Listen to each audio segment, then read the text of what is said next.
Red Raider soccer remains undefeated and breaks into the top 25 for the first time this year. He's Tom, I'm Taylor. Coach, I know that you guys like to be recognized as a top 25 team, but I don't see this group as being one that's thinking about that a whole awful lot. No, I think it was worse when we went most of the season not being ranked after being ranked for like 5 straight years in almost every poll. That was frustrating because it was a reflection of how we had done a year ago, which wasn't great. So the fact that people have pointed out, yeah, you guys are doing well, you know it's early, right? So nobody here did jumping jacks or rolled around or pulled out the Ouija board or anything like that. We just said, all right, fair enough, let's keep going, because when you're staring at Boston College on the road, there's just no chance you could be overly confident.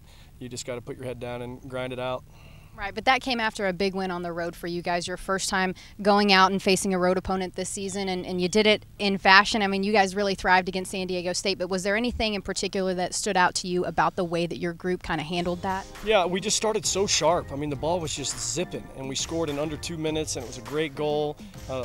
Phenomenal ball from Charlotte Teeter, who's found herself on the score sheet on almost every game. So it's just a great start. The ball was zipping, and once San Diego State made it difficult, on the set piece goal, then we had to fight in the second half just to hold the lead. So we had a little bit of everything in that game and passed in every phase, you know, with flying colors. It seemed like the dynamic of that ACU game on Sunday, though, was just a little bit different. It seemed like they kind of took a little bit more of a defensive approach. They had one shot to your 19. What do you feel like your group learned about themselves in that game? Well, we clearly learned that we're not comfortable enough in the finishing arena because we had too many clear-cut chances. I mean, you rarely see breakaways in college, like clean-in breakaways, and we had 2, missed them both.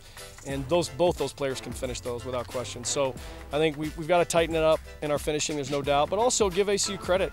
You know, we play them all the time, they know us really well, and they came in with a plan to make the game go late, and they did. The good thing for us is we were just stubborn, we were resolute, we just kept going and kept going and kept going. We really never got frustrated, whereas a year ago we would have.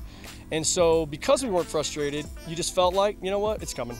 And if it has to go to overtime, we'll win in overtime. I had that feeling the whole game.